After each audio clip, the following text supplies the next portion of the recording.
Halo guys, selamat datang di channel ini, di mana kita ngobrolin tren terkini yang lagi hits banget. Hari ini, kita bakal deep dive ke dunia AI, alias Artificial Intelligence, khususnya dampaknya buat bisnis dan industri kreatif di Indonesia tahun 2026 ini. Bayangin aja, AI lagi jadi game changer total. Tapi juga ada sisi gelapnya yang bikin mikir dua kali. Kita bakal bahas positifnya dulu, terus negatifnya, sambil kasih alasan yang bikin kamu manggut-manggut. Tak lupa sebelum kita lakukan, kalau Anda sekalian menyukai video macam beginian, jangan lupa tinggalkan jejak di kolom komentar ya. Oke, kita gas. Siap? Let's go!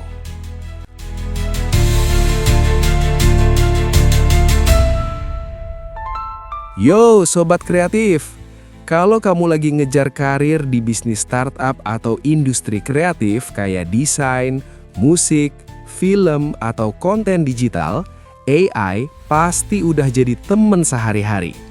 Di Indonesia, menurut data terkini, AI lagi bantu banget buat UMKM dan creator naik level, tapi juga bikin kontroversi.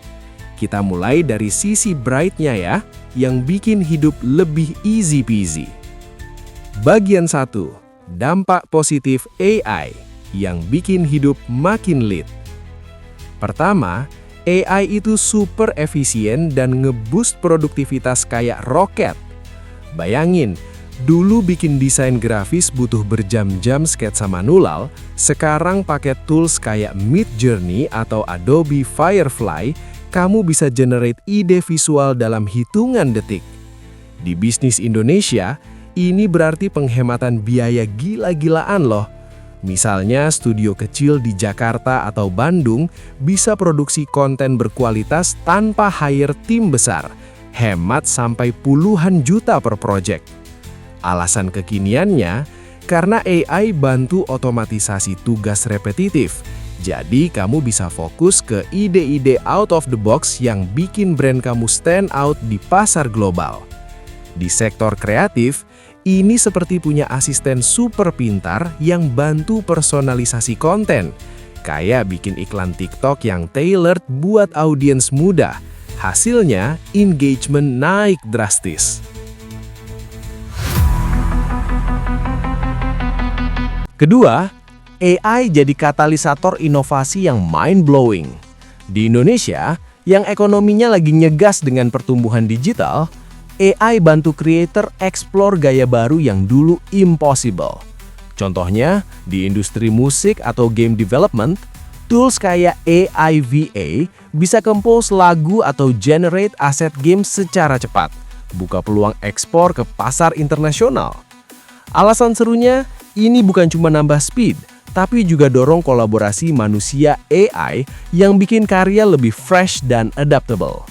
Bayangin, UMKM di Jogja pakai AI buat analisis tren pasar, langsung bisa pivot bisnis mereka ke yang lagi viral. Hasilnya, revenue naik dan lapangan kerja baru muncul buat spesialis AI. Keren kan? AI bikin kita dari underdog jadi top player. Ketiga, pengambilan keputusan jadi lebih smart dan data-driven. AI analisis big data super cepat, prediksi tren bisnis kayak cenayang digital. Di industri kreatif, ini berarti content creator bisa tahu apa yang audiens mau sebelum mereka sendiri sadar. Seperti Netflix pakai AI buat rekomendasi, tapi versi lokal buat YouTube Indonesia.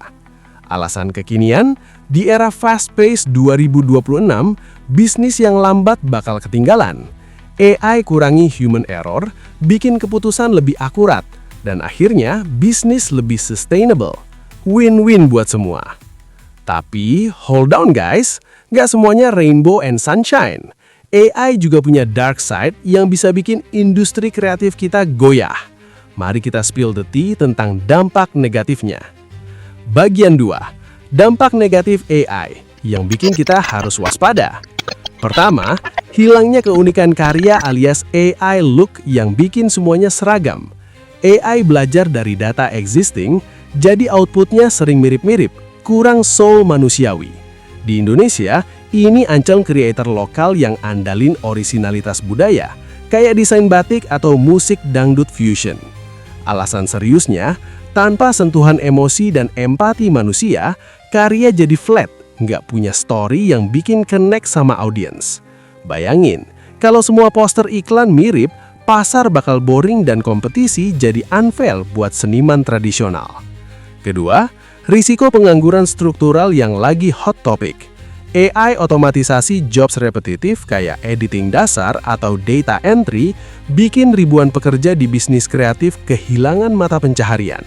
Di Indonesia, dengan jutaan anak muda masuk pasar kerja, ini bisa jadi time bomb. Alasan kekinian, kalau nggak adaptasi skill, generasi Z bakal struggle, sementara perusahaan besar untung besar. Plus, bias algoritma dari data historis bisa diskriminatif, bikin peluang nggak merata. Ketiga, isu privasi dan keamanan data yang super risky. AI butuh data masif, tapi kalau bocor bisa jadi bencana, kayak pelanggaran hak cipta atau misuse konten kreatif. Alasan menyeramkannya, di era digital Indonesia yang lagi booming, ketergantungan berlebih ke AI bisa bikin bisnis rentan hack atau over-reliant, hilang kemampuan berpikir kritis. Digunakan sembarangan, AI malah jadi pisau bermata dua yang lukai industri. Jadi kesimpulannya, AI itu seperti double-edged sword buat bisnis dan industri kreatif di Indonesia 2026. Positifnya bikin kita level up, negatifnya bikin harus stay alert. Kuncinya, adaptasi guys.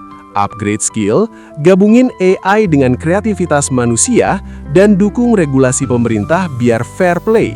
Kalau kamu punya pengalaman pakai AI, spill di komentar ya. Like, subscribe, dan turn on bell buat update tren lain. Peace out, see you next time. Bye-bye.